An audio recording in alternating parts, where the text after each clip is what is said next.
Okay, good morning again. It's 8:30 and we're going to get this show on the road. My name is Michael Williamson. I'm on the Wisconsin Trout Unlimited State Council and one of your hosts here today. And so on behalf of Wisconsin TU and all of our steering committee members, and you've seen their organizations listed on one of the slides here this morning, I want to welcome you to the Wisconsin Neonic Forum. We're glad you could join us today. We've got 145 or so people registered to be here in person, and over 100 more that are going to be joining us remotely this morning. So we really appreciate the turnout. The concept of a Neonics Forum surfaced more than a year ago in multiple conversations. Those conversations led to a grant application by Trout Unlimited and funding of the forum from the Wisconsin Department of Natural Resources Surface Water Grant. That grant, along with the efforts and hard work of the people on our steering committee, led to all of us being here today.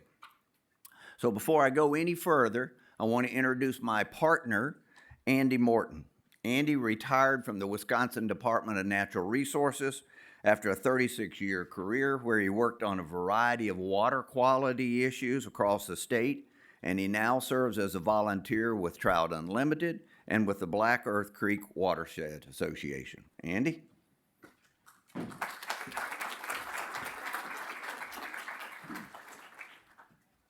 Thanks, Michael. We are really glad you're here. And the presentations today, you want to say, were planned to be above all educational and to bring people together to address the growing concern about the use of neonicotinoid pesticides, or neonics for short. Like many things, especially when it concerns changes to the environment, people say to themselves, what's going on here? More specific examples of this question include trout anglers that ask, hey, what happened to the mayflies? Or questions from the general public, what happened to the lightning bugs? Or, we don't have as many honeybees around Recording as we used in progress. to. That's good to know. These questions have led to a significant amount of scientific inquiry, and hopefully this forum will in part provide answers to those questions and identify needs for further research and information. We hope you find the information provided today and discussion and collaboration both beneficial and worthwhile, and we're very glad you're here, and we hope that this will be beneficial to you now and in the future. Thank you.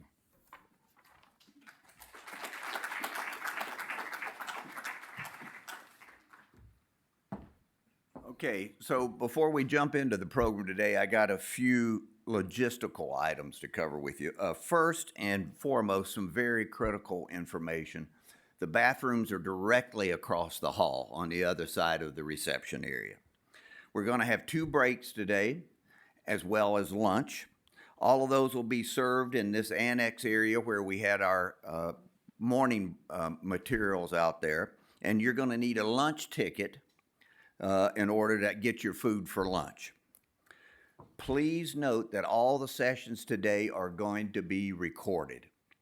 And you can find them posted on YouTube in the near future, and they're going to be organized by each individual panel that we've got coming up here, so you should be able to skip to one in particular. Our agenda today includes several topics. First, we're going to have a 10,000-foot overview of neonics, their use, and the risks they potentially pose to the environment. Following that, we're going to have our first panel of speakers, and they're going to talk about the use, the efficacy, and the detections of neonics in Wisconsin waters. After a break, our last session of the morning will focus on the impacts of neonics on biodata, specifically in the tributaries of the Great Lakes and on aquatic insects. After lunch, we'll have further discussion about the impact on biota, including bees, freshwater fish, birds, and human health. And then our final session today is going to focus on the current efforts to regulate the use of neonics in Wisconsin and across the United States. So throughout the day, we're asking that you hold your questions until all the speakers are finished on a panel. Then we'll open it up for questions. In addition to that, those of you who are remotely connected, we ask that you mute your microphones and that if you have questions, you enter those into the chat and our team will look at those questions and do their best to get them up to the moderator and in front of the panel as well as the people that's in this room. So that's enough for now on logistics. Let's get into today's program. Our first speaker is Mike Miller. He's a stream ecologist with the Wisconsin Department of Natural Resources here in Madison. He primarily focuses on physical, chemical, and biological assessments of the state's 42,000 miles of streams and rivers. He's led efforts to bring attention to the Neonics issue over the past couple of years with the scientific community, interested organizations, and the public. Mike?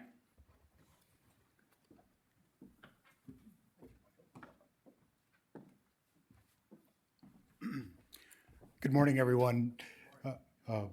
So I've been studying streams for about well over 30 years now, so I think I can speak with some authority when I say that a significant proportion of the streams and rivers in this state, and if we talk about certain pollutants, a majority of the streams in the state are impacted by polluted runoff. Again, the primary sources being agricultural and urban runoff. Again, we need to correct that, and so that's one of the reasons we're having this forum today. And I think having this Neonic Forum is a great step in the right direction. So I'm really grateful for the attendance today in this audience and then remotely as well. So we can see in the background here is Hexagenia mayflies. They spend most of their life in a larval stage on the bottom of many of the soft sediments of many of our streams and rivers in the state, and they're fundamentally important to the functioning of our aquatic and terrestrial ecosystems.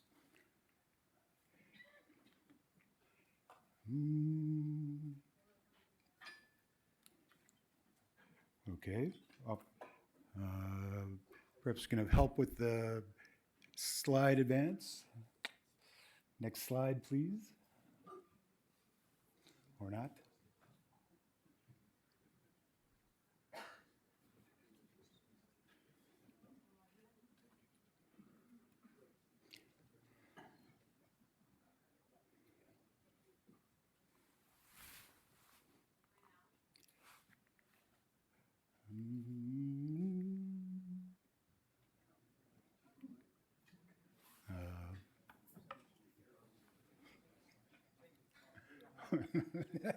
Thank you. Very good, thanks. So Carla, you're going to be advancing slides, is that right? Oh, okay, very good. Next slide, please.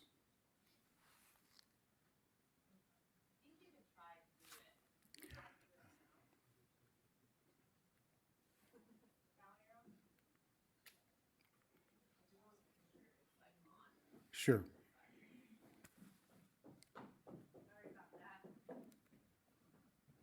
I think this is better than a wardrobe mishap. A technological one.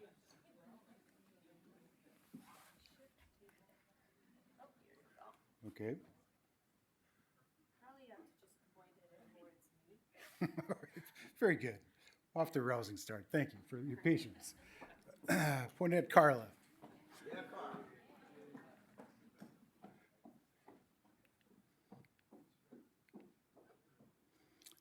So if you take a minute to read this quote, please.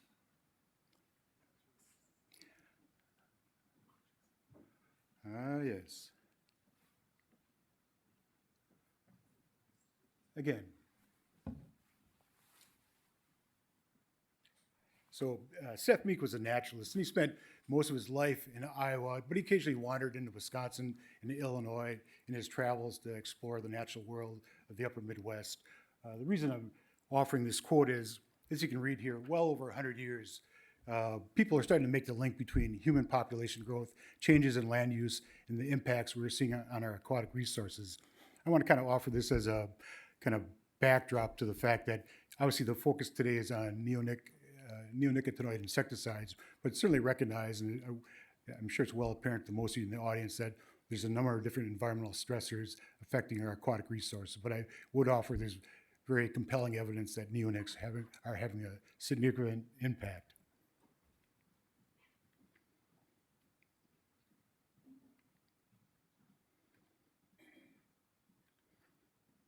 Sorry about that.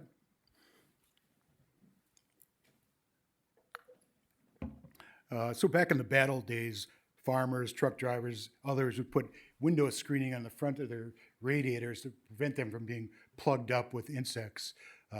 These days, we don't have that problem. And people will say, well, that's because our vehicles are much more aerodynamic. And I get that, but I personally drive a 1990 Volvo 240. And among Volvo enthusiasts, they're affectionately referred to as Swedish bricks. So my car is about as aerodynamic as a chest freezer. So this theory about aerodynamicism doesn't at least hold water as far as my experience. So there's three things I wanted to cover in my presentation this morning. One, talk about the issue of insect declines and why that's significant. Two, get into what are the uses, what are neonics, what are their uses, and what risks might they pose to the environment. And lastly, where are they occurring in our aquatic resources in Wisconsin? So back in 2017, Hallman and others published this paper. They did a study in Germany and looking at insect declines in some natural areas. And it's referred to as the insect apocalypse paper. It caught the attention of the public and the popular press and really stimulated further discussion on this topic. And there's other studies that kind of share the same type of information. So for those in the back that might not be able to see the axes on these plots, all you need to really focus on are these trend lines. The point being, whether it's insect biomass, diversity, or both, we're seeing major declines across the planet. So how might that look like on the landscape? For over 100 years, entomologists would take bed sheets, hang them up at night, and use either gas lanterns or electric lamps to draw in insects at night. And they'd pluck off the insects or count the numbers that were found on the bed sheets. This study by Jansen and Hallwicks was done in Costa Rica. You can see the dramatic changes from 2007 to 2019. They attribute this change to climate change, actually drying the jungles of Central America. So again, it's not a neonicotinoid or insecticide problem, but just to give you a feel for when we talk about species loss or diversity loss, what does that look like on the landscape? So people, when ecologists are asked about, what good is some animal, what benefit is to us or whatever, and ecologists, the kind of pat answer is, we talk about ecological services. So if you remember back to your 6th grade science class, you learned that green plants are the primary producers, which are in turn are fed upon by primary consumers like insects and so on and so forth up the food chain. And that's, fundamentally important. I can't stress that enough, but also recognize there's a number of other factors or processes that insects provide that are fundamentally important, and I'll not go into those in any great detail. So what are these suspected causes of these declines? Well, one of the usual suspects, of course, is changes in land use, and that's very true, but also some more recent effects as well. So again, things like climate change in addition to habitat loss, and then this idea of this indiscriminate use of insecticides. Again, we're applying insecticides on the landscape irrespective of whether there's a need or not.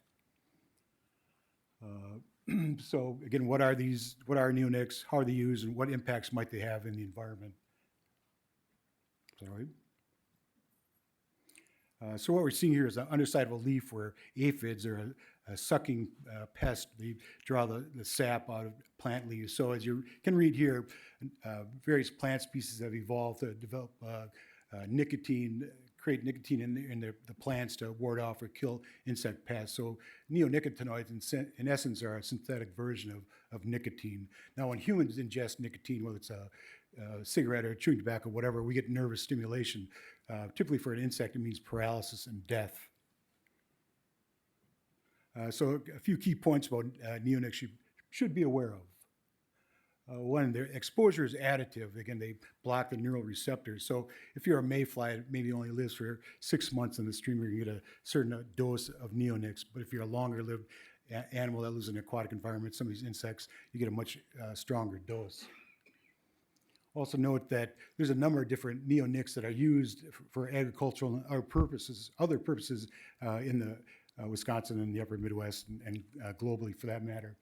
So we need, when we study the concentration of these chemicals in the environment, we need to look at these in an additive fashion because they all affect the organisms similarly and they have a multiplying effect on the health of these animals. And I think we'll hear from some researchers later this afternoon that not only there are additive effects, but there might be synergistic effects among these different chemicals.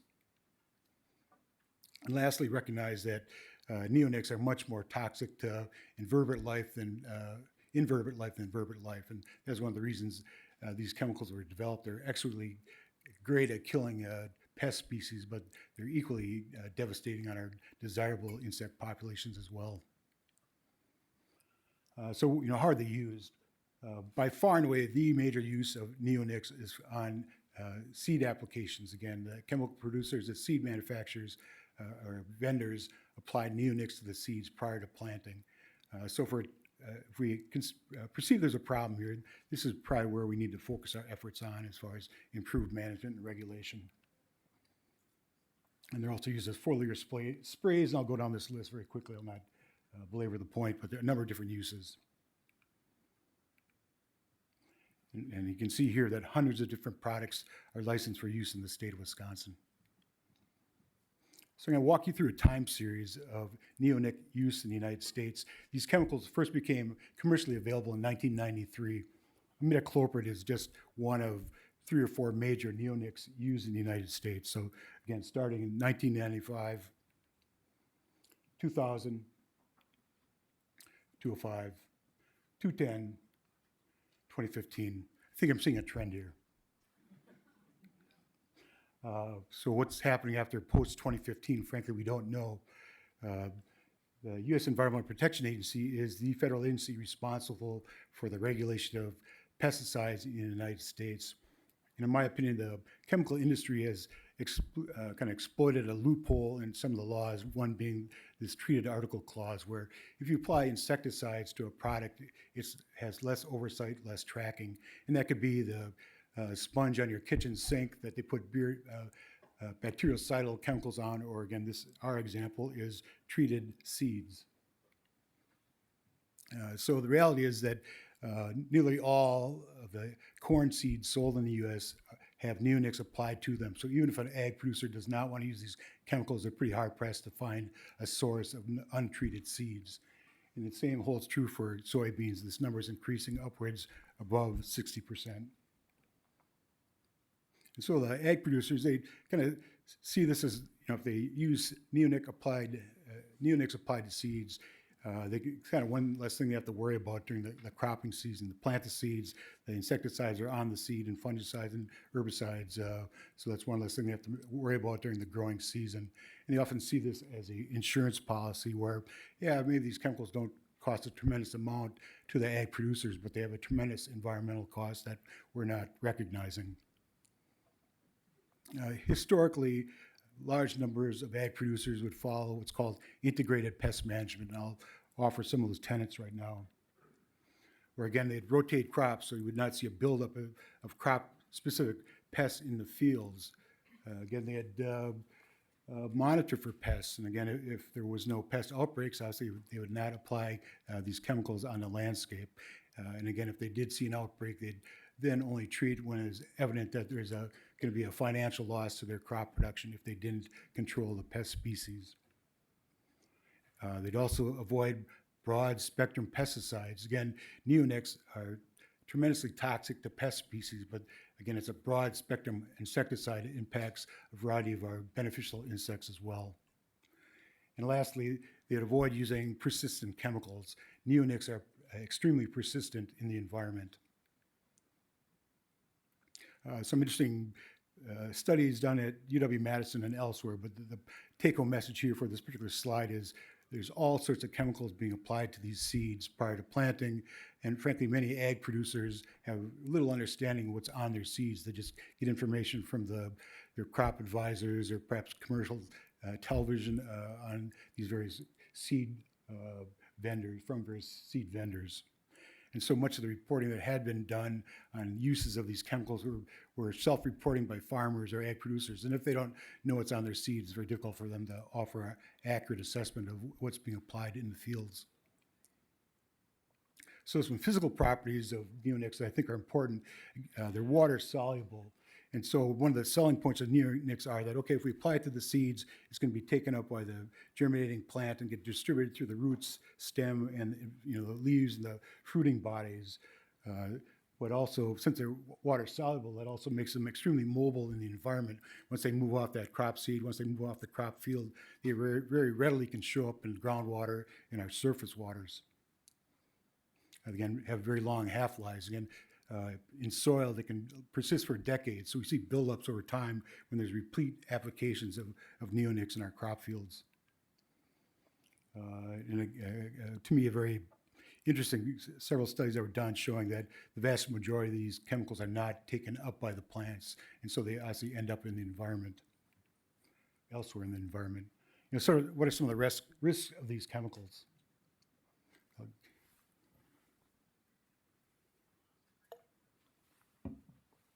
So a lethal dose of neonics for a honeybee is 5 billionths of a gram. 5 nanograms is enough to kill a honeybee. So my analogy here is one little sugar granule, that quantity of neonics, as you can read here, is enough to kill 125,000 honeybees. If you continue with that analogy, again, perhaps a little sugar packet you put in your coffee this morning typically holds between 3 or 4 grams of sugar. A comparable amount of neonics is enough to kill 600 million honeybees. 600 million honeybees because of 3 grams of neonic use. How many tons of neonics are we using in Wisconsin? We don't really know. What we do know is that when we look at species diversity and biomass in our crop fields and compare that to more natural environments, we see a tremendous loss in species richness and productivity, not only of insects, but the animals that rely on those insects. Now, it's not all attributed to insecticides or neonics in particular, but a number of different farming practices. But in essence, what we're doing is we're in essence sterilizing, or perhaps more accurately, reducing biodiversity across the state of Wisconsin, given the predominance of agricultural land use in this state. So 62 years ago, in 1962, Rachel Carson published her book, Silent Spring, and in it, she warned us about the use of insecticides and what that means for planet Earth. Either it was a lesson that was never learned or soon forgotten, but today we use more pesticides, insecticides, herbicides, fungicides than ever before. And a mere 7 years later, at the 1969 Woodstock, our recording artist Joni Mitchell here wrote a song called Big Yellow Taxi. And in it, she sings, talking about warning farmers not to use DDT. Perhaps Joni would be surprised or shocked to learn that neonics are thought to be 7,000 to 10,000 times more toxic to insects than DDT. And her refrain in her song, as you can read here, is, "Don't always seem to go that we don't know what we've lost till it's gone." Well, the reality is, frankly, we don't know what we have. Again, you can read here that upwards of a little over 1 million animals have been cataloged on planet Earth, the vast majority being insects. But the reality is, based on estimates, there may be upwards of 8 million animals on planet Earth. We've just not identified and cataloged them all. So again, if we're losing things we don't know are there, so we don't know of the loss. So we can briefly mourn the loss of these charismatic megavertebrates on our landscape. But again, we have no appreciation for the hundreds of other animals that we're losing because of poor land use and in our focus today on neonicotinoids. E.O. Wilson, he was a Harvard ecologist, and unfortunately he died about 4 years ago, but he was the world authority on ants. And reading his quote here, I want to kind of relate this back to Wisconsin, where the animal, we're seeing this slide here, it's a caddisfly, as you can read, a net spinning caddisfly. They're drab little fellows about so long, Latin name about this long. So who cares about these crummy little insects? Well, they make about a third of the biomass in our streams. So if we lose these caddisflies or any other aquatic insect, say goodbye, again, third of the insect biomass, a third of the fish biomass, third of the kingfisher biomass, so on and so forth up the food chain. So those little insects fundamentally important to the functioning of our aquatic and terrestrial environments. So we hire the pesticide contractor to come out and spray our lawns to get rid of those pesky ants or the mosquitoes, so we can spend a few pleasant hours in our backyards in the evenings. But in the process, we're killing hundreds, if not thousands, of other insect types on our property. So Dr. Hevel here, he's an entomologist, as you can read. He's from the Smithsonian Institution. He has a property, he has 2 acres in Silver Springs, Maryland, and his little pet project was to catalog all the insects he found on his 2-acre property, and he's up to 2,200 different insect species. So again, we rarely have such good information on the diversity and density of invertebrate life in the environment. But again, we're losing a lot of it when we use this indiscriminate use of insecticides. So again, we spray for the mosquitoes, so we can go out and enjoy our shoreline property or lakefront property or backyard, whatever. But then we, in the same breath, lament the fact that we're losing a lot of these insects that gladdened our youth. So this is my very crude back of the envelope estimation, and perhaps Russ Groves or others, some of the agronomists in the room can provide better information.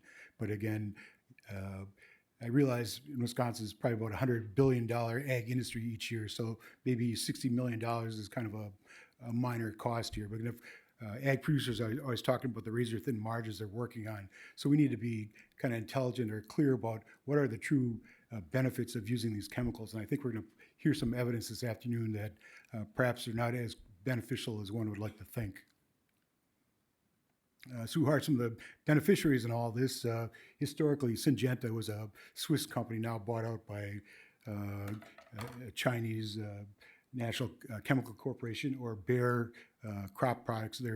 Bayer is based out of Germany. Interesting enough, the European Union has banned the use of neonics in the European countries, and which Germany, of course, is part of. So Bayer, they can't use their products in Germany, but they certainly are very good at exporting to the United States and South America, Africa, that sort of thing.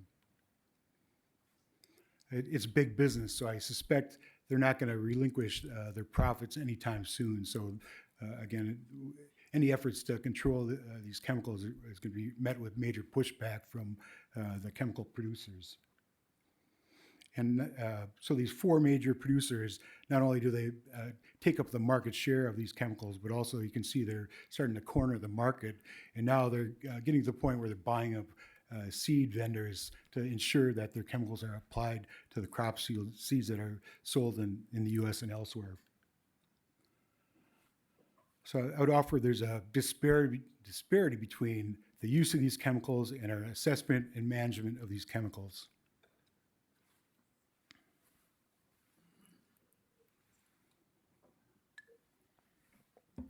This number 5 might be an overestimate at this point.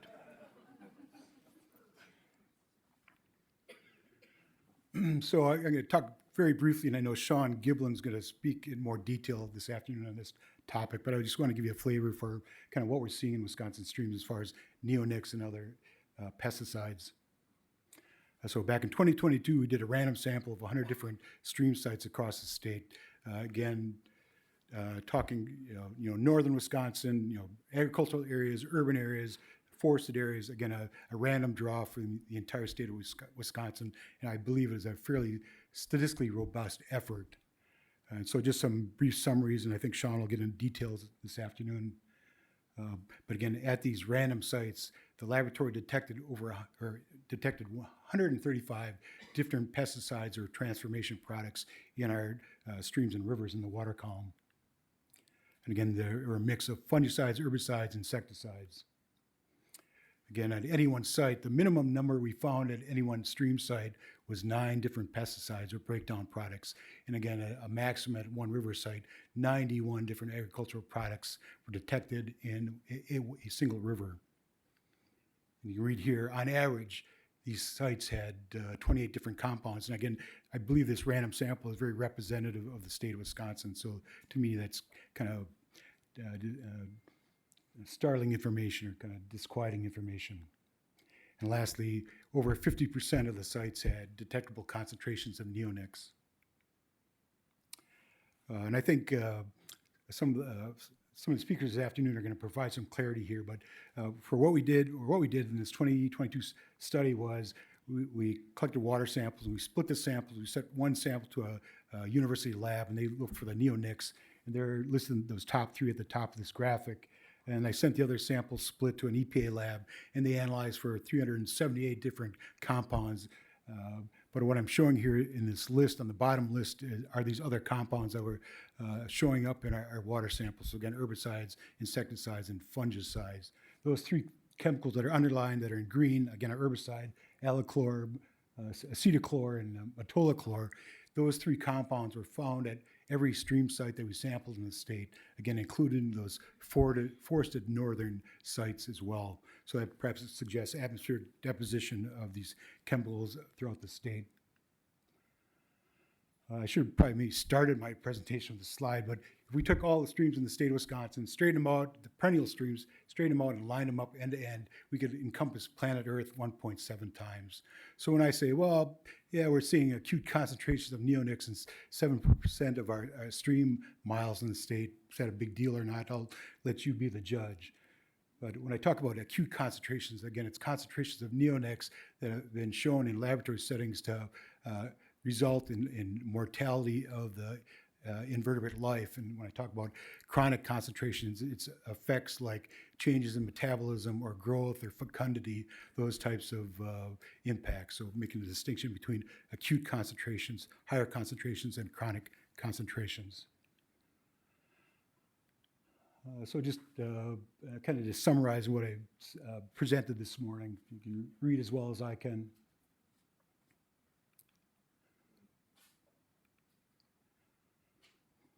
So all of you have some knowledge and some concern about these chemicals. That's why you're here. That's why you're online, and that's great.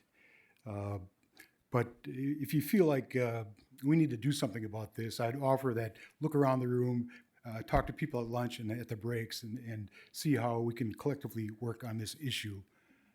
Again, I've worked in state government for a long time, and I've collaborated with the federal government on a number of different projects over time. And my personal opinion is the legislatures at the state or national level are not going to be a guiding light on this issue. So you folks need to step up.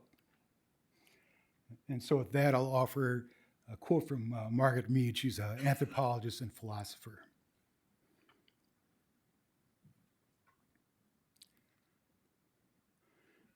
So with that, thanks for your time.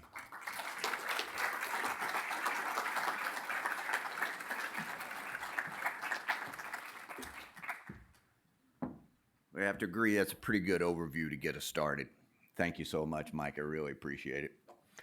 Next, we've got a distinguished panel that's going to present some information on the use, the efficacy, and the detections of neonics in Wisconsin.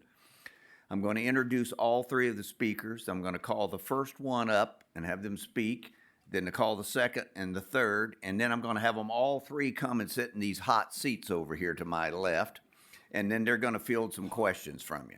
So first up is going to be Russ Groves. Dr. Groves is a professor and chairperson in the Department of Entomology at the UW-Madison, with a majority of his department's efforts devoted to management of insects and vegetable crops. He's going to be followed by Dr. Shawn Conley, who's a professor and the state soybean and small grain specialist at the UW-Madison. He leads the UW Soybean Research Program, affectionately called the UW Bean Team, and actively collaborates across all disciplines to generate science-based solutions to address real-world problems in soybean and small grain production systems. And our last speaker in this session is Dr. Carla Romano. She's an experienced hydrologist working with the Department of Natural Resources. She has extensive experience managing several monitoring programs for pesticides in groundwater and surface water across Wisconsin. So Russ, I'm going to turn it over to you to get us started.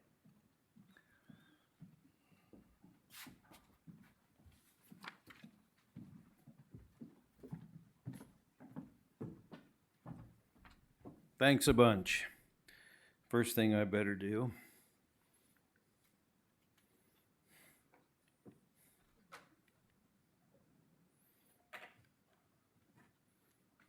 Carla, we may need some more on-the-job training here.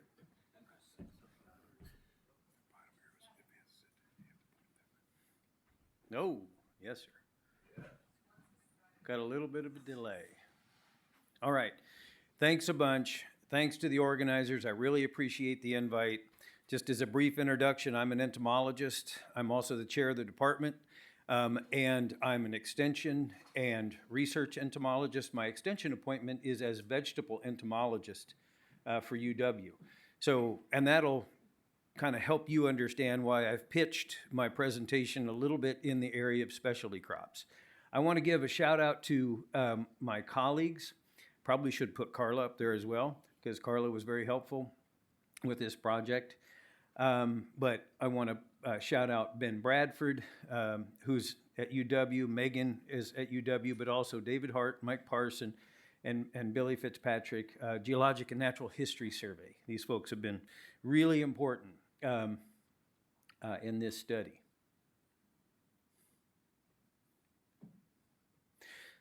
So as I said, I'm going to give you a pitch a little bit on the side of specialty crops. Now, Shawn may come up and give you some perspective on field and forage crops. It certainly doesn't mean that specialty crops do not use neonics. In fact, they do, right? They are an important part of our agricultural industry, but as you can see over here, some of these estimated uses are, I think, pretty consistent with what Mike was just describing here in the state. You know, we do have a long history of specialty crop and food production in the state of Wisconsin, but as you can see, not everything uses a neonic. Some do and some don't, and in fact, for many of the reasons Mike was just describing. Apologies for redundancy, Mike. I appreciate that you put that up there, but this, of course, is again that same sequence. I won't linger on it. 2003, 2009. USGS actually quit reporting these data, which we think are very valuable data. In fact, many of us signed a support letter to ask them to continue to do these evaluations. But as you might imagine, there might be some political headwinds to continue to report, you know, against these kind of data.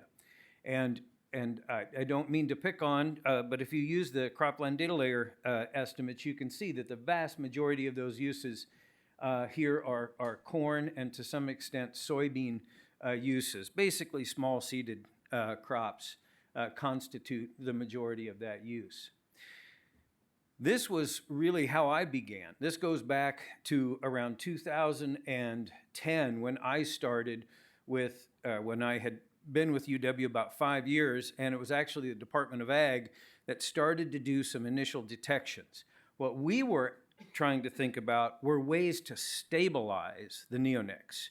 Remember that in specialty crop production, especially like potatoes, our growers have the latitude of using those compounds. They apply it to the seed. They apply it in furrow, right? Unlike let's say field and forage crops, when the seed comes pre-treated, right? So they were actually interested in ways to try to stabilize that. In fact, what we were using was this impregnated compound. What we learned is we could only partially stabilize the compound. What was interesting to us, these are Julian days, but we're now looking at basically months like October, November, and December. So the vast majority of the active ingredients actually go out of that system at the end of the crop season. That was an interesting phenomenon for us when we captured them in lysimeters. What did we then do? We asked our growing community to participate with us, and we started sampling high-capacity wells. So we started looking in the central sands. This is that area of the state where a large fraction of our specialty crops are grown. And you can just see by the coloration of these balloons what these neonic detections are. they're pretty consistent. And those consistent detections don't surprise me because, as you all know, in the central sands, right, you reach free water. It depends on where you are in the sands. You reach free water at pretty shallow depths. And so, and that concentration is now, unfortunately, quite uniform over the entirety of those depths, right? If we want to look just at some of the actual clustering by grower, you see some variation. Remember, these are high capacity wells. These are not the test wells. These are actual grower wells. And you can see, some variation in where we were seeing these. And Mike was emphasizing imidacloprid, or not emphasizing, but maybe featuring some. This is thiamethoxam. This is another neonic, or another one of the 3 most commonly used. But you can see that variation that exists. Then what did we do? Actually, I should probably make a statement here that I'm not a hydrogeologist. I'm not a macroinvertebrate ecologist. I really had no business doing any of this work. But we started then again, and we said, well, we should start looking at streams. So we were asking, well, might there be differences in the central sands versus the Fox River drainage? You all know there's a continental divide that runs through the state, right? And water that, of course, falls on this side of the divide goes out New Orleans, and water that, goes out here goes out the St. Lawrence Seaway. But you can see some of the range of variation. Again, it doesn't mean that we don't pick up neonics in this ecosystem, but we don't pick them up with nearly the frequency and the detection frequency and concentrations that we do in a sand, right? So we were thinking about taking that data and doing some additional sampling and asking the questions, are there ways that we can relate these detections to land uses, and uses in the landscape? All right. So we started really working on finite sections of what we call the 14-mile complex. Actually, there's, I could probably ask people to raise their hand if you've worked on the 14-mile complex, and there's probably going to be 20 of you that raise your hand in here, because there's been a lot of people that have actually worked on, on this ecosystem. And it really is just a series of these ditches that ultimately drain into, it's either Petenwell or Castle Rock. If I had the bigger part of the state listed, I could tell you just that. Here's the Rocha Cree down here, and 10 mile and 4 mile are up here. This is just some illustrations of what those different ditch systems look like. But we were sampling these with quite a bit of frequency. And this is how those detections pan out. And I'll just highlight, this is clothianidin, imidacloprid, and thiamethoxam. You all remember, or you all know, that thiamethoxam is the parent molecule of clothianidin. Thiamethoxam decomposes into clothianidin relatively quickly, okay? But you can see what some of those detection frequencies are. And the dotted line ends up being basically the proposed sublethal concentration where we start to see effects. It's not the acute concentration, it's the sublethal concentration. So in not every case are we above sublethal concentrations, but we see it with some frequency, and we see it with one compound perhaps more than another, and that might be imidacloprid. For those of you that are familiar with some of these areas, here's the Leola Ditch, here's the upper headwaters, actually these stream sections here are part of the upper headwaters too. But what you can see is this trailing detection as you get lower down the stream. In almost every case, here's Leola Marsh, here's Owens Rock, this is part of the same complex, and here's the Rocha Cree down here. So you can see as you get further downstream, you get lower concentrations, presumably due to dilution. Poncho, as you might know, is to some extent used in the potato and vegetable industry as belay. The lion's share of the use in this area would be as a poncho seed treatment, right? And that seed treatment would be in small seeded crops. Imidacloprid, you would see them as registrations like Admire Pro, Gaucho, Leverage, Brigadier, right? You can see some of these estimates about what the number of samples that are above, these chronic limits, again, based on this dotted line. So they're frequent. And thiamethoxam, about the same. We see consistent detections, and these are the kinds of active ingredients, which there are many, that you would find these active ingredients contained in. Not to be surprising, where do you find the highest concentrations? You find the highest concentrations in the upper reaches as you get closer to intensive agriculture. As you get away from intensive agriculture, with more water coming into the system, you get lower concentrations. It doesn't mean you get zeros, it just means you get lower concentrations. Because we were there, we stupidly sampled nitrate, right? And it's a similar story, right? You see nitrate concentrations the same, you can see just a real, tight correlation. These are agrochemicals that are water soluble. And in many cases, they're used in the same landscapes. So you find this regression, a pretty strong correlation between, nitrate and neonic detections in these regions. Okay, this is the part where I probably have no business talking about this work, but this is where our cooperators with Geologic and Natural History Survey were really helpful. We were looking at flow path analysis. We were looking to see, well, where does the contaminant come from potentially?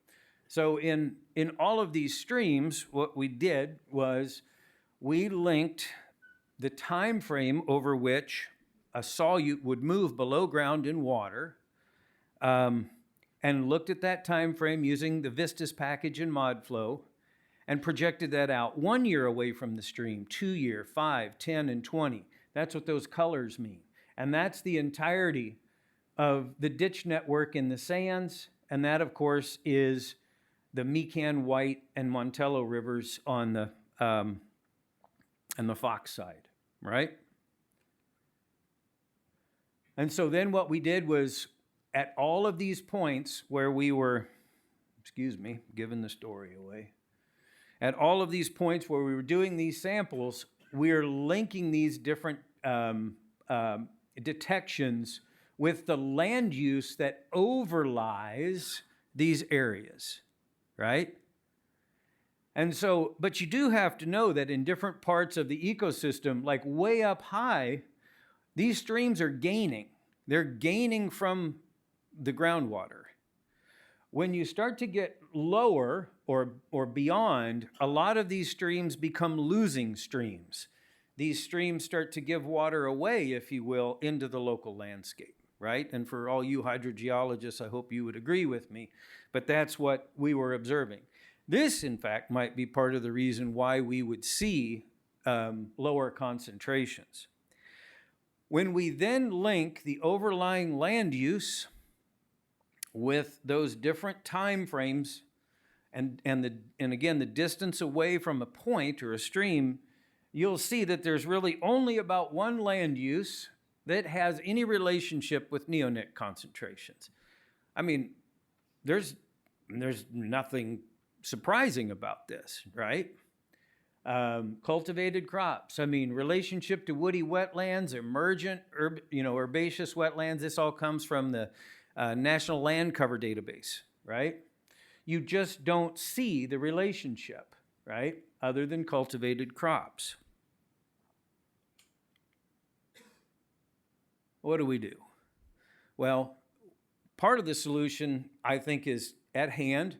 A lot of our agriculturalists are beginning conversations around grower-led watershed groups. and they're thinking about ways that they can be part of this problem. I do want to impress upon you that landowners and agriculturalists in the sands, pardon the pun, I'd say about half of them don't have their head in that substrate, and more of them are actually willing to think about solutions, right? But, here are just some of these and ways that we can think about having success. One of the most noteworthy one for me was in these areas in which these streams are flowing into, they are very biologically able to partially remediate, some of those concentrations. In other words, some of the phreatic vegetation that's in those areas may be helping to, partially clean nitrate as well as pesticide, right? And this is part of something that we could, as a collective, and again, consistent with grower-led watershed groups, think about ways to purpose, land use and land use areas. And maybe to Mike's comment, why do we care? Well, we should darn sure care. Entomologists across the country have seen, local extinctions and local declines in many different kinds of taxa in insects. There's no question. And then even if we just want to be selfish, actually many of the detections that we have for imidacloprid are actually in the range where we start to see problems with lipogenesis and mitochondrial function in eukaryotic cells. Another way to say that is it harms us, right? So there are definitely some of these issues. And I don't mean to steal your thunder, Carla, at all, but definitely the Department of Ag continues good work to assess, these statewide distributions. And we are seeing, concentrations that are in and around those kinds of levels for both clothianidin, imidacloprid, and thiamethoxam that are especially concerning with regard to imidacloprid, right? And we're not alone, right? In fact, I'm a little surprised. Wisconsin has a reputation of being a pretty green state, right? And if we look back over the last 3 to 4 years, there are many states that have actually implemented a lot of prohibition and a lot of change in the use patterns for neonics, not at the federal level, but at the state level. And those kinds of impositions, in my estimation, are actually pretty sensible and pretty good. So if we look across states like Vermont and New York and Colorado and California, and many of these are making these kinds of adjustments, right? And those are not inconsequential. When I pushed it and it didn't move on me. That, I think, is my last slide. So with that, I appreciate your attention and save questions to the end. Is that right, sir? Yep. Did you want me to introduce my colleague? Sure, go on. All right. Our next speaker is Dr. Shawn Conley from the Department of Plant and Agroecosystem Sciences. Shawn is professor, works on soybeans, and I'm proud to be able to introduce him.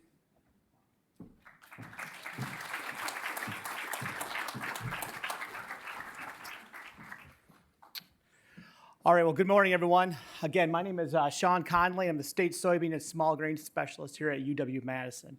Normally, I always tell people I run a very open, informal program. Ask me questions at any time. I understand we're on a short constraint, so please hold that to when we're all sitting up here in the hot seats, if you will.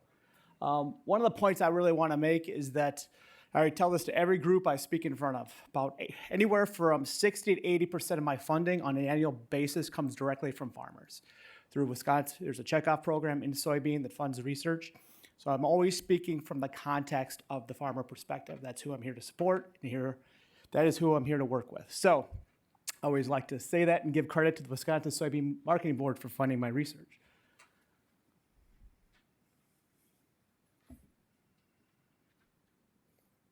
I guess both Russ and I need some training on PowerPoint Manager.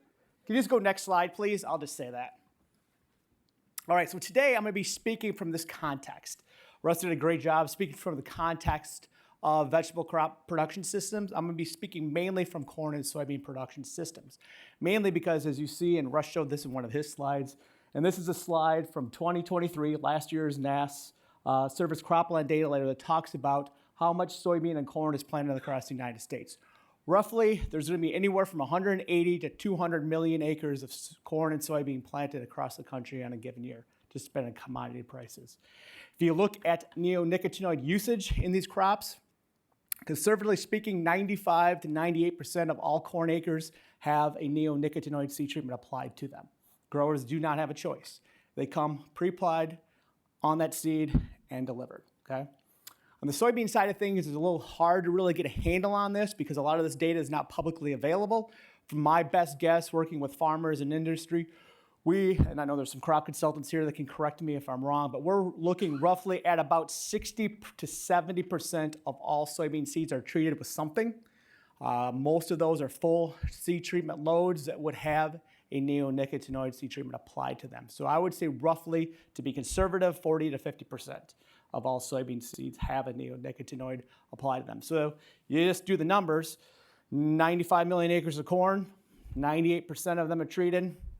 So we're talking somewhere between 120 and 150 million acres roughly on a given year across the United States have a seed treatment applied to them. So that's the context I'm going to be speaking to today. Next slide, please.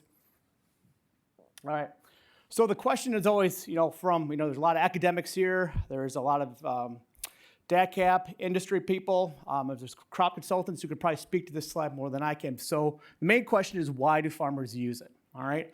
So I wanted to be clear on kind of walking through the scenario for those of you that may not have that direct tie of why farmers actually utilize these products. Number one, in terms of our IPM, integrated pest management, and when we work with farmers, we basically say, yes, you use these neonicotinoid seed treatments if there's a documented history of pest problems. Okay, that's IPM 101. The challenge with this is really hard to get a handle if you don't have historical data, if you're renting land or even on a given year basis, are these pests going to be present? So that's a challenge with these soil-borne pests and where they're going to be on a given year, all right? Next, there are pretty significant indications through research that these neonicotinoids play a more significant role in some of these what we call high-risk cropping systems. Okay, manure systems. How much manure is applied in the state of Wisconsin? A lot. Okay, there's a lot of dairy cows in this state. Next, cover crops. How many of us are trying to get farmers to plant more cover crops? Everybody here, all right? Next, transitional crops. Or transitional systems. What I mean from that are when our ag prices get high, like they've been the last few years, we see pasture moving into row crop production. We see, depending on the governmental programs, CRP land going into production systems. Generally, those are high risk, and in those situations, that's where these full load seed treatments are applied. And lastly, continuous cropping. We have areas in the state that have been continuous corn for probably longer than I've been alive, and I'm 51 years old, okay? So there are those systems in the state. So there is some context here where it is recommended that we think hard and apply our first context here. The other thing we always kind of think about, but I don't know how many are familiar with this, but there is some physiological responses that aren't necessarily insecticidal with some of these classes. Specifically, thiamethoxam has a physiological response on that soybean seed, and I'll kind of show that in a little bit. So again, these are just indicators of why farmers are utilizing this.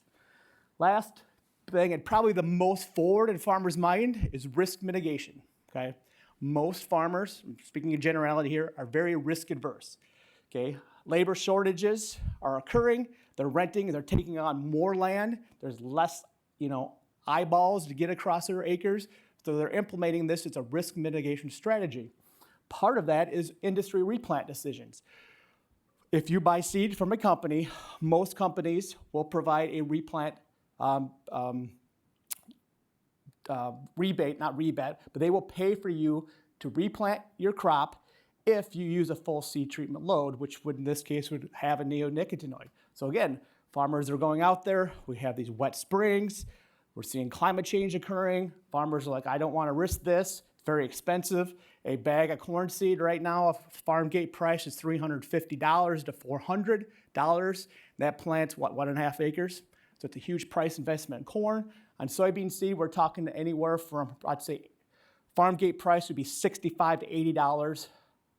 So they're trying to protect that investment, all right? Lastly, this whole thing with farmer risk and yield protection, okay, where they're trying to basically protect that crop because it's really hard in some of these cases to come in and mitigate some of these problems once they're already in there, okay? So again, the reason for this slide is to educate you all why we're seeing what we're seeing in the landscape, all right? Next slide, please. Now, part of the program that I do is I run the variety testing program across the state of Wisconsin. You can see the map here where we run our trials. So on a given year, we plant anywhere from 200 to 270 different varieties of soybean across the state. Just want to give a context of what we're doing. And in 2024, this year, it's projecting the state of Wisconsin that soybean crop is going to be valued at $1.15 billion. So that's the value of that crop that's out there. All right, next slide, please. Now, one of the things we do in this process is we ask all the seed companies, tell me everything you can tell me about those genetics that we're planting. And one of the caveats we ask for is what is on that seed? What seed treatments do you apply? So if you look here, I know some of you online can't see everything going on, but if you look at the seed treatment list, it's right in the middle. We see anything from Burris Power Shield, Equity, VIP Saltro, Dianthus.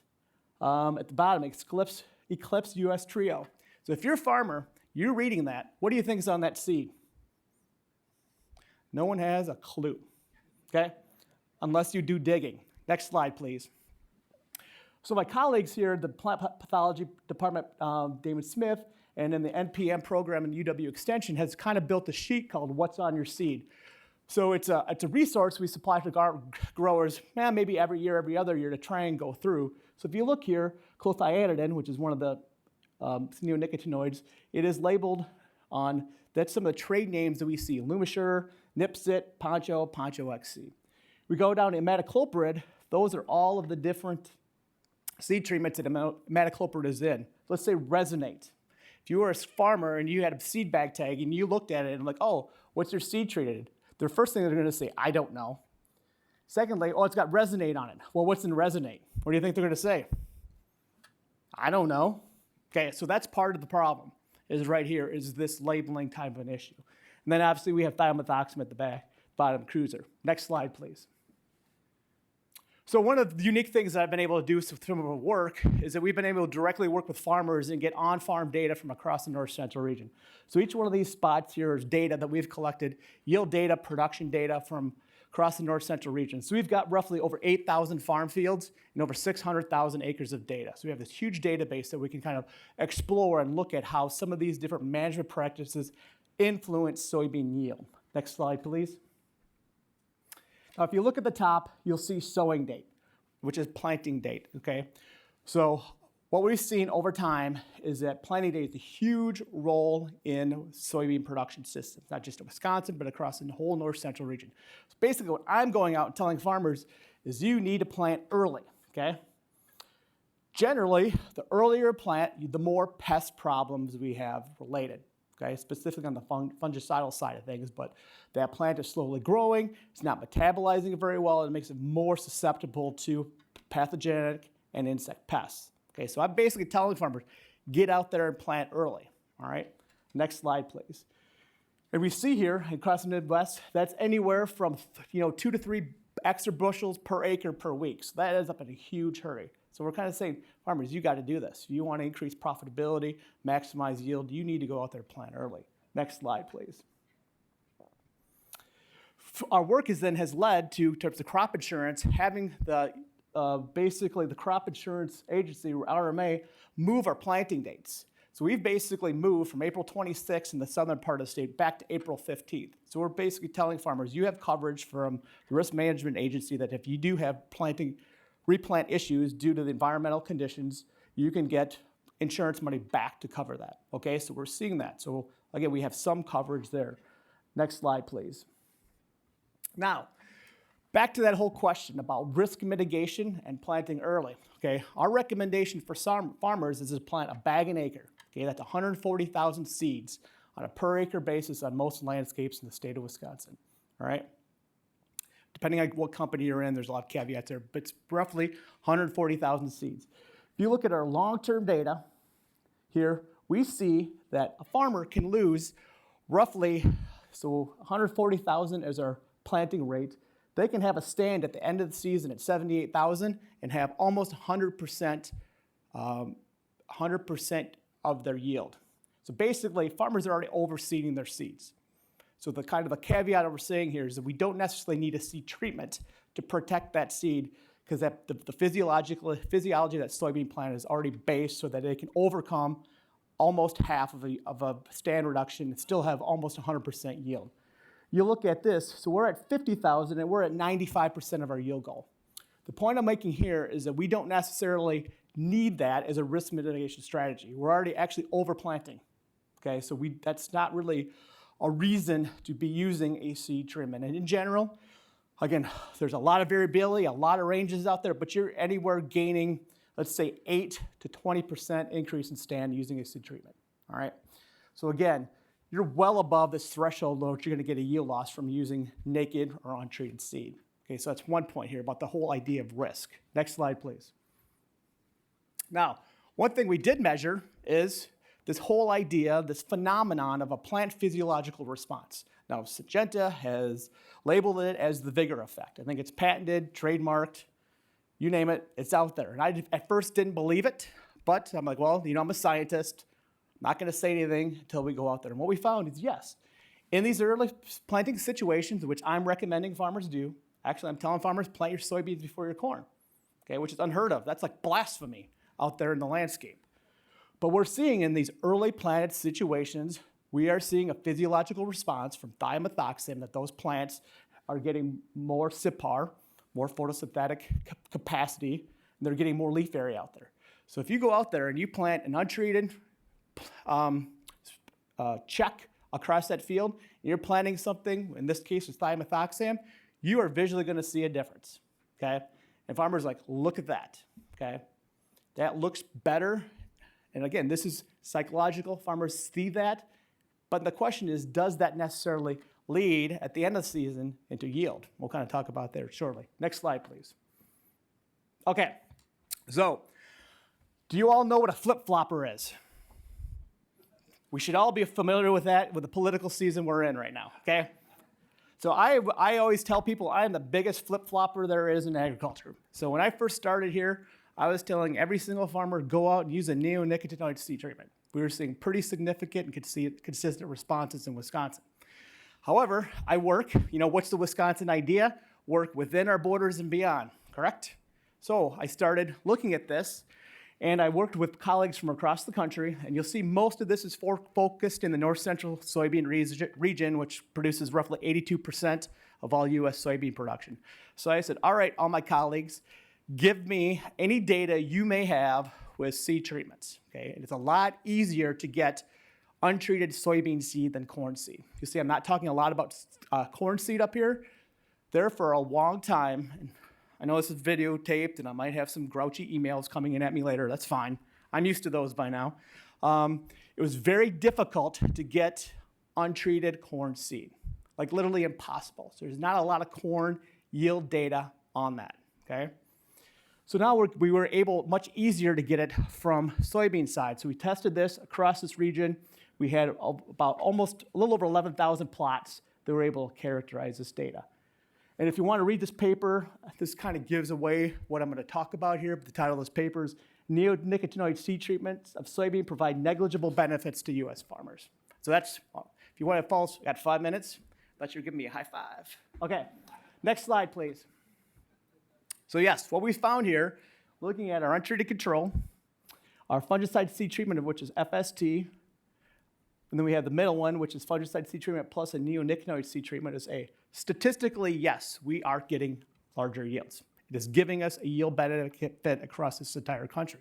However, I'm a money's guy. I work with farmers, and I look at return on investment. Next slide, please. What is the probability of return on investment on this? And you all can read graphs as well as I can. What does this tell us? The probability of return on investment is pretty darn low. Basically, most farmers break even in case there's an outbreak somewhere that something occurs, because that happens from time to time. But on most cases, farmers break even. So is the farmer capturing value if they're breaking even? Now, who's capturing your value if they break even? Bingo. Next slide. As you notice, I did not say that, so no, I'm just kidding. I'm just kidding. All right, so I want to go back to this slide. Okay, remember I took all this data from this 8,000 farm fields. So I showed this data to industry, and they get super hot at me, get lots of nasty emails, blah, blah, blah. They're like, well, that's because your data was all in small plots. Small plots are not representative of what's going on in the industry, farmers, blah, blah, blah. Okay, fine. We've got 8,000 farm fields across the country. Let's characterize those. Next slide, please. Now, remember that figure I showed where we did this analysis looking at planting date as the #1 driver of soybean yield? Look to the bottom. Look at that circle picture. Where does seed treatment lay? Way at the bottom. Okay. It's down there with starter fertilizer, growth space, really not important in terms of one of those drivers for maximizing yield. Next slide, please. And when you look at this, this is farmer data. So this is large plot. This is thousands of acres of data from North Dakota, Yahoo, I should have said Wisconsin's Yahoo too. Yeah, my wife's from Tribbers, so I speak the lingo. Okay. All the way down to middle of Illinois, the I-states. So we're going from Canada to Kentucky, all right? In general, we see less than a bushel per acre yield gain across the board with these seed treatments on farmer fields, all right? Next slide, please. Really quickly, I want to get at this point. Do I have like 2 minutes left? Okay, a little more. Don't tell an extension person they have a little more time. You should tell him he's done, so when I take 5 extra minutes, then I'm on time. All right, what I really want to do is, this is kind of outside. I'm extrapolating a little bit here, so please bear with me. We wanted to get at this whole question of risk, all right? Farmer perceived risk. And a lot of times we see that farmers are putting a lot of inputs into the landscape because it would minimize their risk, which makes sense. Conceptually, it makes sense, all right? So we actually studied this. Next slide, please. So, okay, these are all the places we did it in the country. Next slide. And we looked at some really high input systems that contained seed treatments. So seed treatments are part of this. That's why I can't extrapolate too much, but I want to get this whole idea of risk. But we also had other inputs versus planting it, controlling the weeds, making sure it's got fertility, and leaving it alone. Okay, I want to see which one of these has higher risk associated with these two production practices. Next slide. Now, if you look at this, you look at, I'll just read this so you're clear, distribution of the change in the cost of yield risk between high and low put cropping systems in each state. The probability, the percentage of the cost difference is greater than 0 within each state. The red dash, you all see the red dash on there, shows 0 cost difference. The black line indicates the mean difference. So we're looking at going with something, we're just doing the minimal amount of inputs. We've got 1 minute. Versus throwing what we call the kitchen sink at it. What's the difference in yield risk to those farmers? Big fat 0. So in a sense, adding all of these inputs into the system, you are not minimizing your risk, which was counterintuitive. Okay, you would not think that. But that's what we said. So again, this isn't necessarily, should just do this on seed treatments by themselves, but just as a context, what we're looking at. Next slide. And this is kind of the economics, again, to basically no return on investment. Next slide. Lastly, really quick on this one. Cover crops are good. Any questions? Okay, next slide. The problem we have is cover crops are high risk for insect problems. So we tell farmers, use a neonicotinoid. I know I'm at 0. I'm almost done. Use a neonicotinoid. However, neonicotinoids have a reduction of 31% of the predators that influence slugs. So we have more slug injury in no-till. And if you saw this year, we had slugs all across the state. And I actually lost one of my locations because of slugs. So this is just a caveat to understand in these new systems. So next slide, I'm done. Thank you for letting me go over. I'll be here for questions.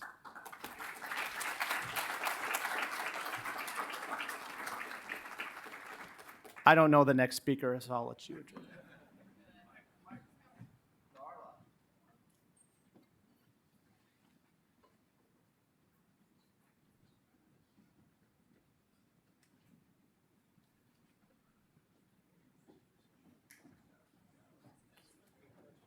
I don't remember my professor finishing on time.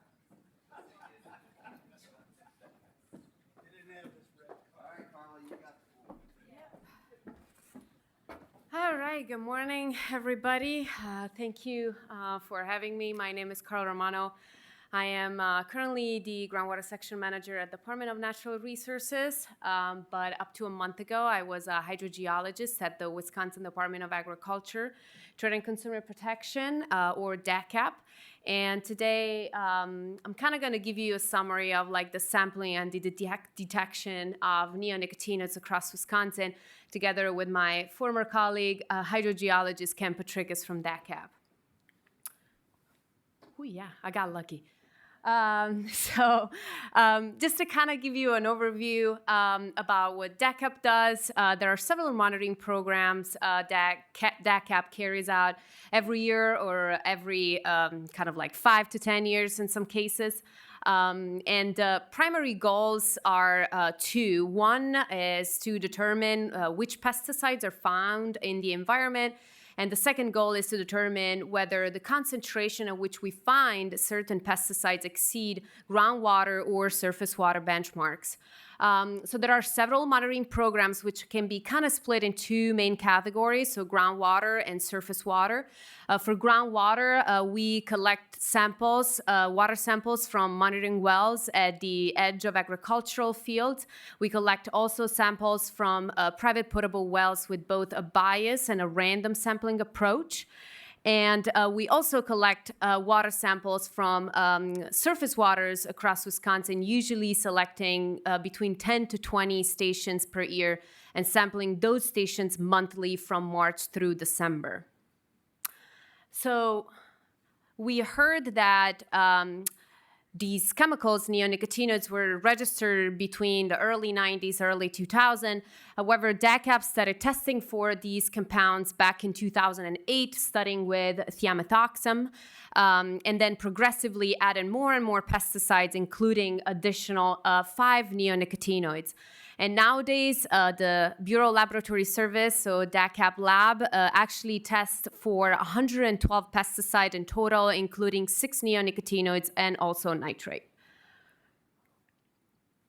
So this is a map of Wisconsin showing the location where DATCP has collected groundwater samples from 2008 to 2023.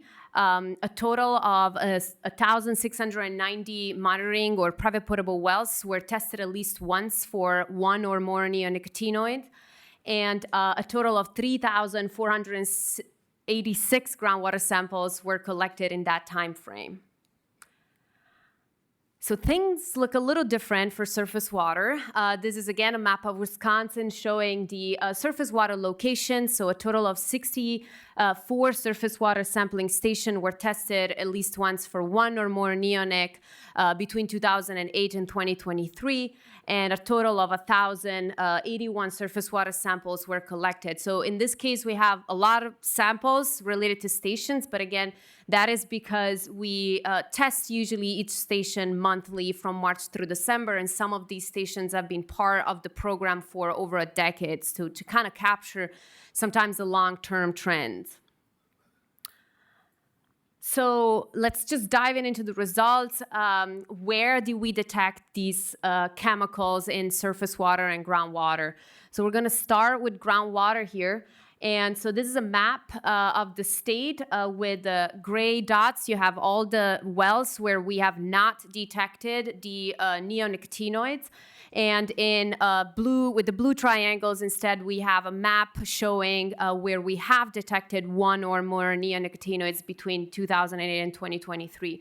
And overall, we have a percentage of 17% of the wells where we have detected 1 or more of these chemicals, and about 30% of the samples in groundwater where we have seen these neonics. Just a heads up, this percentage sounds and looks very different to the one that we have included in our 2023 statewide survey report. Why? In that case, we had like an estimated percentage of statewide detection of about 5%. And there is a big difference between 5 and 30%, but this is because in this case, we are including all the data that we have collected. While the statewide survey is a random sampling approach, in this case, we are including all the monitoring data that we have ever collected, including also bias sampling approaches. That means that in those cases, we are going and targeting areas and wells where we expect to have certain pesticides due to natural hydrogeological settings or land use and so over. So for surface water instead, we do have in this case the map showing the green triangles where we have found neonicotinoids. And usually we have found it in about 33% of the station and 20% of the samples. Just to go back just quickly, while in groundwater, we have definitely more samples, but we have detected these chemicals at the beginning, just mostly in the central sands, but right now we have actually found these chemicals around the state in other areas such as West Wisconsin, Southern Wisconsin, Western, Eastern Wisconsin. So at this point, at least from groundwater, we can say it's a little bit a more widespread issue. And again, for surface water, we can capture some of the similar areas. So we have central sands, so central part of the state, but also some areas of western, southern, and eastern, southeastern Wisconsin. So which neonicotinoids do we detect? And this is kind of an important question because every time that we want to assess what it is concerning for us, we have to compare concentration, and we also have defined, like, among these class of insecticides, which one are we most concerned about. And so this is a graph showing the on the horizontal axis, all the neonicotinoids that DATCP tested for, and on the vertical axis, the detection rate expressed in percentage of how often do we detect these chemicals in both groundwater in blue and surface water in green. And so you can see that there is some common theme here. So there are 3 main neonicotinoids that we detected in both groundwater and surface water: clothianid and imidacloprid and thiamethoxam. You've heard these names before. We can also say that actually we have found a higher detection rate in groundwater than surface water, and the specific compounds are actually slightly different. While thiamethoxam is the most detected compound in surface water, clothianid instead seems to be the most detected compound in groundwater. And acetamiprid and thiacloprid have not been detected so far in any of the samples collected by DATCP. So, you know, one of the questions that I get all the time, every time I work on a contaminant, it's like, all right, are things getting worse? Are things getting better? Are, like, you know, we detecting these compounds more? And whenever we assess that, we also got to keep in mind what has changed in the time frame that we consider. So this is a graph showing the 3 main neonics that we have detected, and in light blue, these are data from groundwater. In light blue, we have the data prior to 2019, and in dark blue, we have the data instead starting from 2019 and afterwards. And so, you know, if we take an example, clothianid, and we can see that there is a pretty big jump in the detection rate. So before 2019, we have about 15% of clothianid detected in groundwater. And instead, that jumps up to almost like 40% of the data that we collected. And one of the things that actually changed is our laboratory ability to detect smaller quantity of those chemicals. So starting from 2019, our lab decreased the reporting limit from 0.05 micrograms per liter to 0.01. That means that starting from 2019, again, our lab did a better job in detecting smaller quantities. So naturally, we will have a higher detection rate. But I got curious and I was like, all right, but like, can we quantify how much the reporting limit thing and change affected the detection rate? And so what I did just easy exercise where I actually recalculate the detection rate with the assumption is like, if nothing would have happened from a lab perspective, if we would have kept the same reporting limit, what would have seen? And so what we see here, especially for groundwater, is that for these three chemicals, the increase in detection rates is partially related to the decrease of the reporting limit. However, we would have seen an increase, especially in clothianidin, regardless of the decrease of the reporting limit from the lab. And we did kind of the same exercise for surface water, and things kind of look a little different here. So, for example, if we take into account imidacloprid, the increase in dark green here that we have seen in the detection rates starting from 2019 is almost all due to the fact that we have lowered the reporting limit and from the lab perspective. And another interesting thing here is that actually clothianidin was pretty much never detected prior to 2019 in surface water. And, that has to do a little bit of the reporting limit, but perhaps is to do with the use or maybe the kind of general properties of these chemicals, because we heard that clothianidin is one of the breakdown product of thiamethoxam. Maybe it's just a degradation kind of result that we have here. So question is, should we be concerned about these compounds? And the way we assess compounds of concern is usually by comparing the concentration at which we find these chemicals at versus available groundwater and surface water benchmarks. So starting with groundwater, we currently do not have groundwater standards in Wisconsin. Those were proposed back in 2019, and they were not kind of approved. And so currently we do have DHS health advisory levels for these chemicals in groundwater. And I just wanted to kind of bring your attention to how different these numbers look between the different neonics. So for clothianidin, the DHS health advisory level is 1,000 micrograms per liter. For imidacloprid, 0.2 micrograms per liter, and for thiamethoxam is 120. So we have different order of magnitudes here in terms of threshold that we're looking at. And so when we kind of compare what concentration we have and how many of those samples exceed that threshold, the DHS health advisory level, we see that the major issue in groundwater is related to imidacloprid.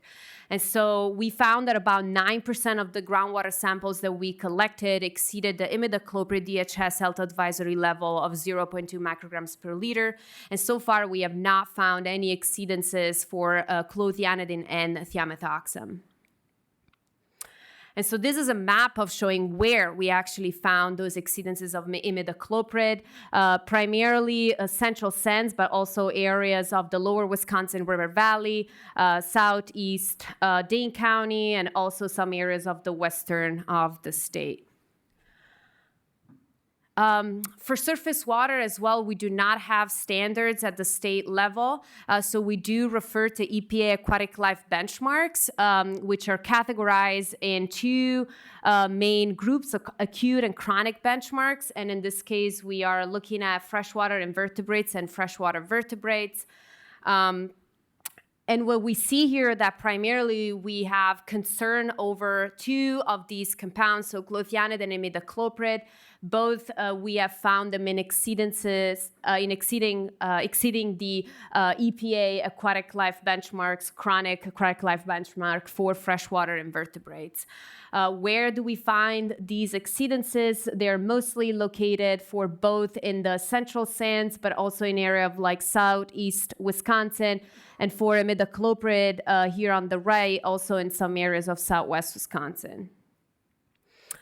And so now I'll pass it over to my colleague, which is kind of going to overview and what we kind of talked to you today, but also kind of give you an kind of a summary of generally what the efforts that DATCP does for kind of addressing this issue. Good morning, everyone. Did you notice how when Carla uses it, it works, and when everybody else uses it, it doesn't work? You just have to be strong. Yeah. I think that's an ageism. I'm an old guy. Are you saying something about that? Because I know you've been working out. Thanks, Carla. So again, just a reminder again, as we are DATCP, we are comparing numbers to regulatory levels is what we are doing. We have groundwater standards. We don't have groundwater standards for the Neonics. We have drinking water advisories from the Department of Health Services. So that's what we're comparing our numbers to. And our surface water data is being compared to US EPA data that comes in place. We have no surface water standards in the state of Wisconsin at this point. So when DATCP is looking at these things, as opposed to what you saw from the research and from the DNR standpoint, laboratory reporting limits are a huge factor when we're looking at it. So our lab does it to certain points where we're looking at it from regulatory levels. Other folks from a research standpoint are looking at it from a much smaller reporting limit standpoint. So that's why you're seeing a lot of differences, but we do see that it's detected. Neonics are detected even within our laboratory reporting limits, both in surface water and groundwater at this point. We do see those higher limits. I'm not going to go through and read all this. Carla did it all really well, but we're seeing it both from the imidacloprid, from exceeding groundwater standards, from a drinking water advisory, and we are seeing neonics exceedances in our surface water.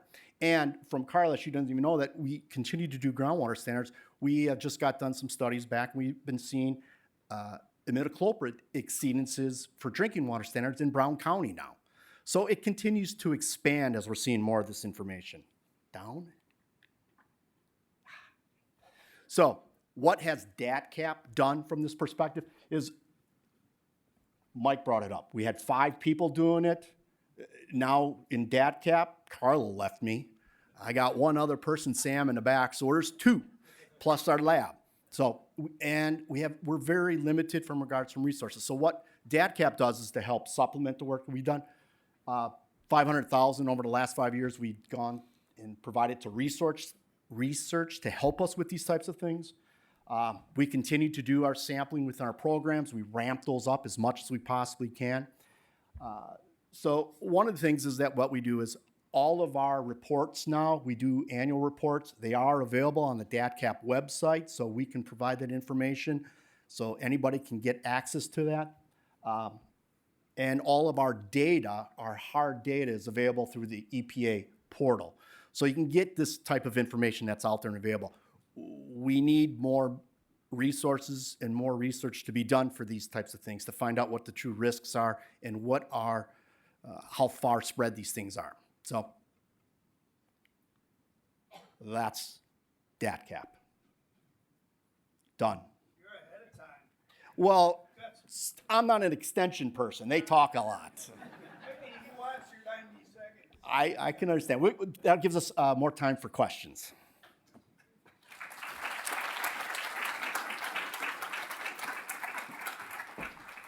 So Russ and Shawn, can you come back up and take a seat in the hot seats here? And I've asked Michael, he's got a microphone. I've asked him to pass that around to get any of your questions so the people who are listening to us remotely. Carla, you want to come on up? I'll set it in front of you. You don't have to hold it while you're speaking.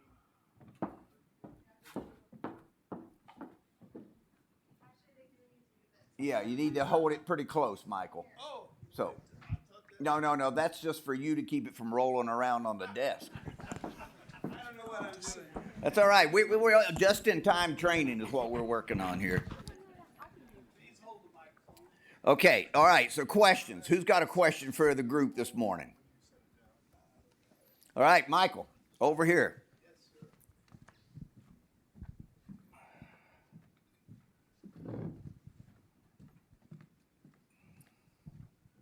And you need to hold it close. Is it going? Up. Yeah, there you go. Is it going? Yes. Yeah, I have 2 questions. One from both Shawn and actually Mike Miller. It looks like the neonic applications to the seeds don't work. From what I could gather, they don't increase yields. And Mike, did you say that 90% of the applications they end up in the environment and they don't end up protecting the plants against pests? So Mike's response is from the studies that he's read, that's what he understands. So How is that not, that's my first question, how is that not a good argument to use to ban these things, given the cost All right, I'm going to turn it back to the panel here. Anybody want to field that one? Sure, I can start. I'm going to stand if that's okay with everybody. First of all, I guess I'm not necessarily advocating for an outright ban. I think there are places that we talked about where we have, high risk, where farmers should be utilizing this. So I think there are some locations. However, I guess my argument would be that does it necessarily have to be on 99% of seed corn? No. Should farmers have a choice? Yes. That's where I'm at. Farmers should have a choice. They don't really have a choice on. I'll move it closer. They don't necessarily have a choice on corn just based on where that seed is treated. Usually that seed is treated at the plant and it comes delivered. So it's way in the front of the process. Now most soybean seed is basically treated locally. So that's where there's a little bit bigger choice on a local basis to be able to make that decision by a farmer. So farmers do have a few more choices. However, but that always goes back to then the risk. If they don't treat, then they are not eligible for that replant, the free replant from the industry. So I think that is where the rub is, if you will. Okay. I've got a question here, and then I've got one coming remotely, and I'll go into the back for the next one. Yes, sir. Do you attribute any of the increased detection rate since 2019 to accumulation over the years? Anybody want to take that one? Like, in other words, I think the question was, is the increase in detection, is that as a result of accumulation over the years? Yeah, we have not assessed that because it is hard to just look from, if you just look at water samples, you're not going to be able to address that. But this is why we are also trying to fund research that will look at those other kind of perspective. I think, there are a lot of factors that honestly can come to play. Again, the use, clothianid, according to USGS, is the most used of the three. But it could also be, again, just like the fact that clothianidin is the breakdown product of thiamethoxam, so maybe it's just a degradation process. And so, there are a lot of factors here, and we have not collected data to assess accumulation at this point. Yeah, Russ. Oh, I guess I would just add, if you remember the flow path times that we had on that figure, it takes 10 or 20 years for a compound to move tens of feet, maybe 40, 50, upwards of 100 feet, even in the sand. So I can't comment on accumulation, but I can tell you that the time frame over which, it's going to be necessary to purge this system, it's going to be quite a long time, right? In terms of the amount of material that's, in those sources. Okay, AJ, I'm coming back to you in the back for a question from online. All right, we have 3 questions from online. The first is, how extensively are neonics used in urban areas, especially as lawn applications? That's for anyone. All right, anyone want to take that one?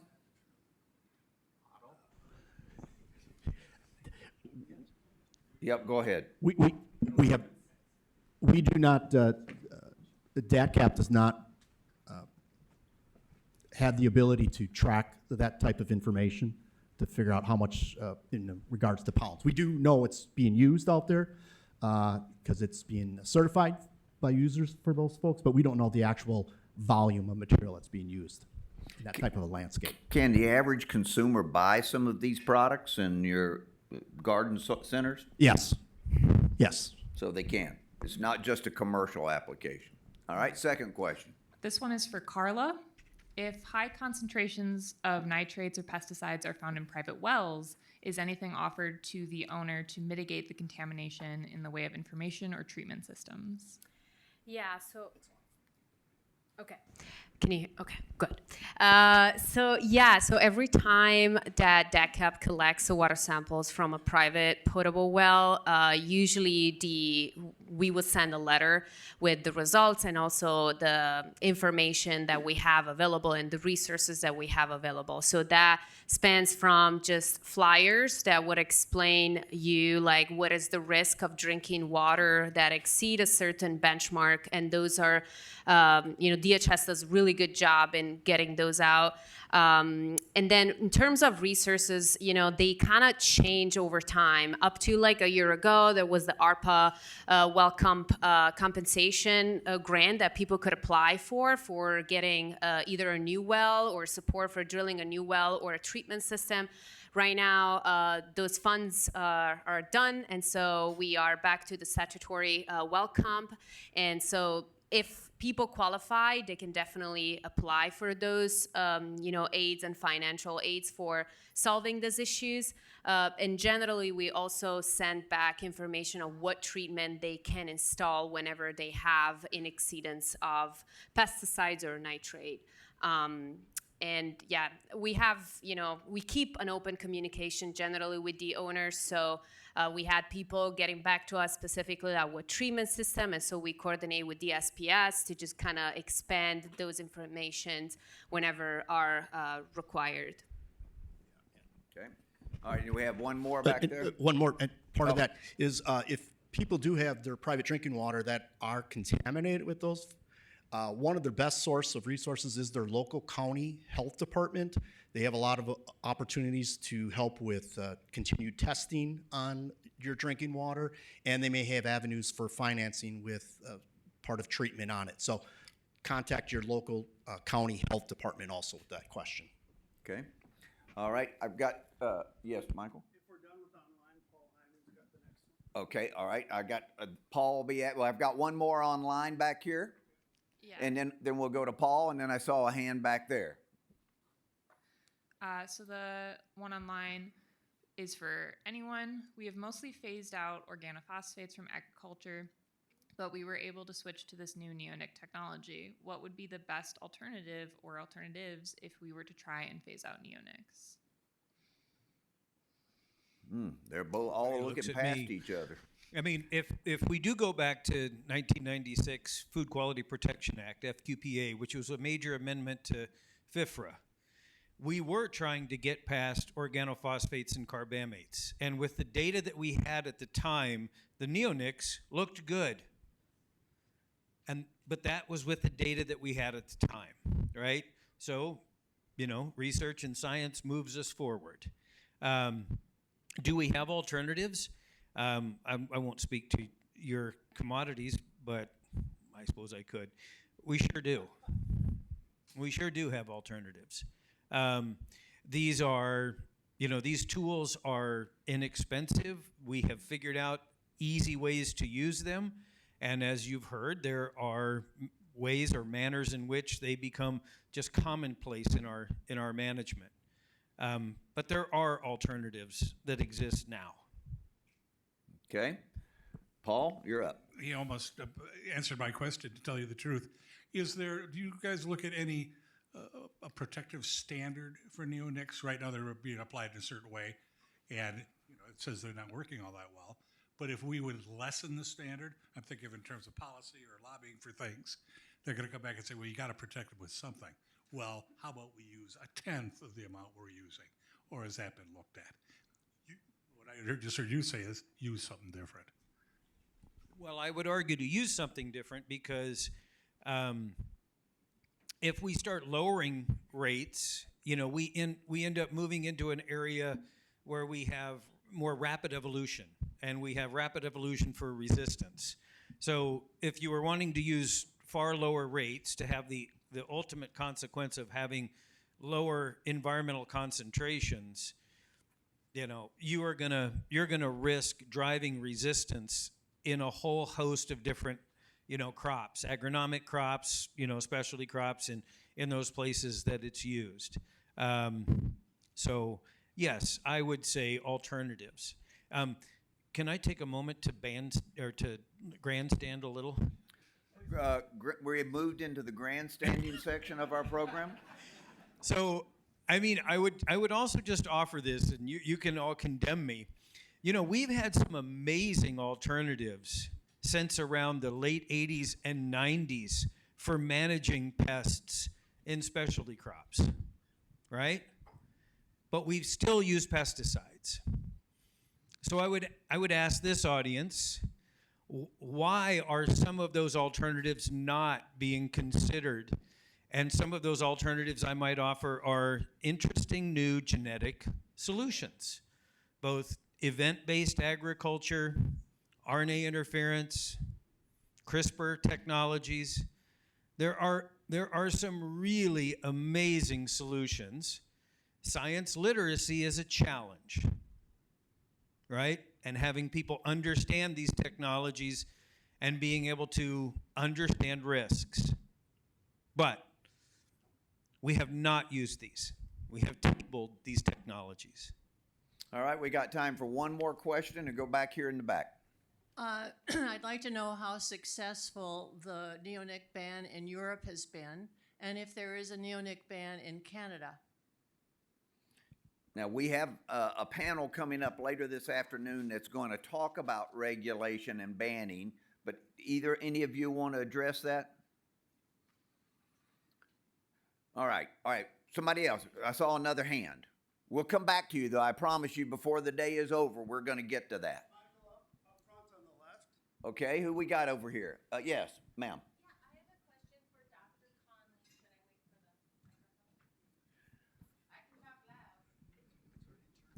Thank you. Thank you. Dr. Conley, I'm wondering, you were talking about the risk on investment and how basically it was zero with the neonicotinoid-coated soybean seeds.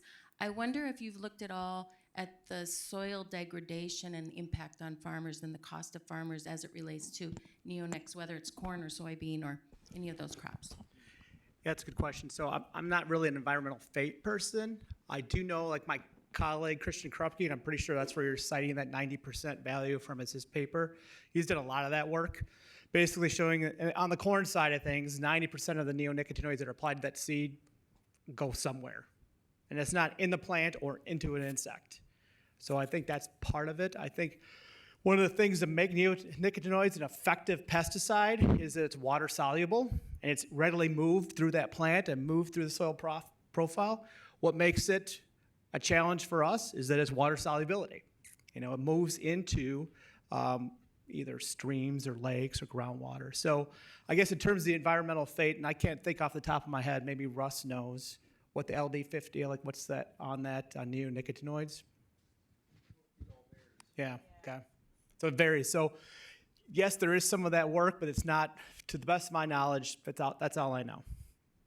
Which most people would say is not much, so. Okay, all right. So please join me in thanking our 4 panelists this morning.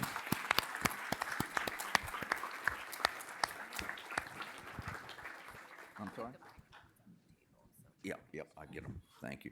All right, so we have moved into that section of our program that is called the 15-minute break. All right, now, here's the question. How long is 15 minutes? It's about 15 minutes, right? So we're going to start at 10:33 when you come back, okay? That's 16. I'm giving you an extra minute. So we're going to start the next section of our program at 10:33. Enjoy. Food and drinks are back where they were earlier this morning.